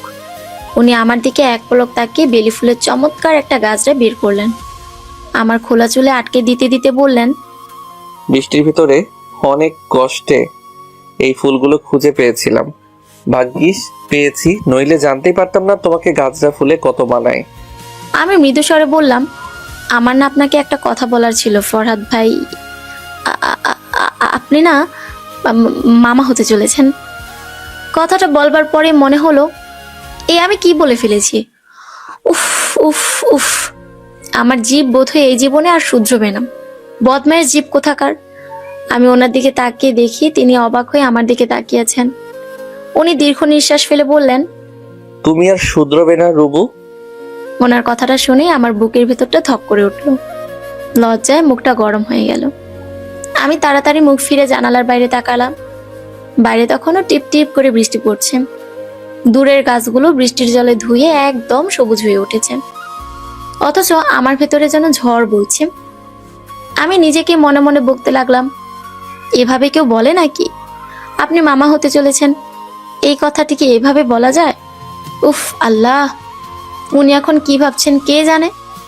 আমি চুপচাপ দাঁড়িয়ে আছি দেখে উনি হালকা হেসে উঠলেন। সেই চেনা হাসি, যে হাসি দেখলে আমার মন অকারণে শান্ত হয়ে যায়। উনি আলতো করে আমার চিবুকটা উঁচু করে বললেন, এত লজ্জা পাচ্ছ কেন? আমি কি তোমার কাছে পর নাকি? আমি কিছু বলতে পারলাম না, শুধু মাথা নিচু করে রইলাম। উনি একটু ঝুঁকে এসে আমার চোখের দিকে তাকিয়ে বললেন, তবে একটা কথা বলি। আমি ধীরে ধীরে তাকালাম ওনার দিকে। আজকে তুমি আমাকে পৃথিবীর সবচেয়ে সুখী মানুষ বানিয়ে দিলে রুবু। কথাটা শুনে বুকের ভেতরটা কেমন মোচড় দিয়ে উঠল। আমি ঠোঁট কামড়ে মুচকি হেসে ফেললাম। উনি আমার খোলা চুলে গুজে দেওয়া বেলি ফুলের গাছটা ঠিক করে দিলেন। ফুলগুলোর মিষ্টি গন্ধ চারপাশে ছড়িয়ে পড়ছিল। হঠাৎ করে একটা দমকা বাতাস এসে বারান্দায় বৃষ্টির পানি ছিটিয়ে দিল। আমি কেঁপে উঠতে উনি দ্রুত আমার হাত ধরে ভেতরে টেনে নিলেন। ঠান্ডা লেগে যাবে তো তোমার, এখন আর তুমি একা না। ওনার কথাটা শুনে আবারও লজ্জা পেলাম, কিন্তু সেই লজ্জার ভেতরেও অদ্ভুত এক ভালো লাগা কাজ করছিল। আমি ধীরে করে সোফার এক কোণায় গিয়ে বসলাম। উনিও এসে আমার সামনে হাঁটু গেড়ে বসলেন। একটা কথা সত্যি করে বলবে? আমি অবাক হয়ে বললাম, কি কথা? তুমি খুশি তো? প্রশ্নটা শুনে আমার চোখ হঠাৎ ভিজে উঠল। আমি জানি না কেন কেঁদে ফেলতে ইচ্ছে করছিল। হয়তো এই মানুষটার ভালোবাসা আমাকে বারবার দুর্বল করে দেয়। আমি মৃদু স্বরে বললাম, অনেক খুশি। এতটা খুশি আমি কোনো দিনও ছিলাম না। উনি কিছুক্ষণ চুপ করে আমার দিকে তাকিয়ে রইলেন। তারপর হঠাৎ করেই আমার দুই হাত নিজের হাতের মুঠোয় নিয়ে বললেন, জানো রুবু, ছোটবেলা থেকে আমার খুব ইচ্ছে ছিল একটা ছোট্ট সংসার হবে। সেখানে অনেক শান্তি থাকবে, অনেক ভালোবাসা থাকবে, আর সেই সংসারে একটা ছোট মানুষ আমাকে বাবা বলে ডাকবে। আমি মুগ্ধ হয়ে ওনার কথা শুনছিলাম। ওনার চোখে তখন শিশুর মতো উচ্ছ্বাস, যেন পৃথিবীর সবচেয়ে সুন্দর স্বপ্নটা উনি নিজের চোখের সামনে দেখতে পাচ্ছেন।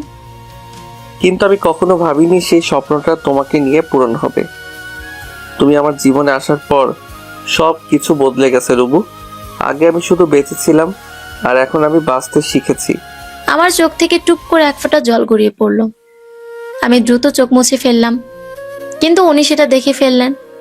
উনি মৃদু হেসে বললেন, এই পাগলি মেয়ে, আজকের দিনে কেউ কাঁদে নাকি? আমি ঠোঁট ফুলিয়ে বললাম, আমি কাঁদছি না তো। আচ্ছা তাই, তাহলে এই চোখের পানিগুলো বৃষ্টির? আমি এবার সত্যিই হেসে ফেললাম। উনিও হেসে উঠলেন। সেই হাসির শব্দে পুরো ঘরটা যেন উষ্ণ হয়ে উঠল। বাইরে তখনও ঝুম বৃষ্টি। বিদ্যুৎ চমকালো, পুরো আকাশ এক মুহূর্তের জন্য সাদা হয়ে উঠছে। আমি ধীরে করে উঠে গিয়ে জানালার পাশে দাঁড়ালাম। উনি পিছন থেকে এসে আমাকে জড়িয়ে ধরলেন। কি ভাবছো এত? আমি আস্তে করে বললাম, আমাদের বাচ্চাটা কেমন হবে ভাবছি। মেয়ে হলে তোমার মতো হবে, আর ছেলে হলে আমার মতো। আমি ভ্রুকুচকে বললাম, না না, ছেলে হলেও আমার মতোই হবে, শান্তশিষ্ট আর ভদ্র। তুমি শান্তশিষ্ট? এই জীবনের সবচেয়ে বড় মিথ্যা বললে কিন্তু। আমি রাগ দেখিয়ে ওনার বুকে হালকা একটা ঘুষি মারলাম। উনি হেসেই চলেছেন। তারপর হঠাৎ করেই গম্ভীর হয়ে গেলেন। রুবু, আমি তাকালাম ওনার দিকে। আমি জানি না আমি কতটা ভালো মানুষ, কিন্তু একটা কথা তোমাকে কথা দিয়ে বলতে পারি, তোমাকে আর আমাদের সন্তানকে আমি সব সময় আগলে রাখবো। পৃথিবীর কোনো কষ্ট তোমাদের ছুঁতে দেব না। কথাগুলো শুনে আমার বুকটা কেঁপে উঠল। এই মানুষটা হয়তো খুব বেশি বড় বড় কথা বলতে জানেন না, কিন্তু ওনার প্রতিটা কথার ভেতরে অদ্ভুত এক নিশ্চয়তা থাকে। আমি ধীরে করে ওনার বুকে মাথা রাখলাম। ওনার হৃদস্পন্দন স্পষ্ট শুনতে পাচ্ছিলাম। মনে হচ্ছিল এই শব্দটাই বুঝি আমার সবচেয়ে নিরাপদ আশ্রয়। অনেকক্ষণ আমরা দুজন চুপচাপ দাঁড়িয়ে রইলাম। কোনো কথা ছিল না, অথচ নীরবতার মাঝেও হাজারটা অনুভূতি ছিল। বাইরে বৃষ্টি পড়ছিল, ভেতরে আমাদের ছোট্ট পৃথিবীটা ধীরে ধীরে নতুন এক স্বপ্নে ভরে উঠছিল। হঠাৎ উনি নিচু স্বরে বললেন, জানো রুবু, আজকে তোমাকে নতুন করে ভালোবাসতে ইচ্ছে করছে। আমি লজ্জা পেয়ে চোখ নামিয়ে ফেললাম। উনি আমার কপালে আলতো করে ঠোঁট ছুঁয়ে দিলেন। ঠিক সেই মুহূর্তে মনে হলো, পৃথিবীতে সুখ বলতে যদি কিছু থাকে, তাহলে হয়তো এই মুহূর্তটার নামই সুখ। বাইরে তখনও বৃষ্টি হচ্ছিল। বেলি ফুলের গন্ধে ভরেছিল চারপাশ, আর আমাদের দুজনের মাঝখানে নিঃশব্দে জন্ম নিচ্ছিল একটা নতুন ভালোবাসার গল্প। সমাপ্ত।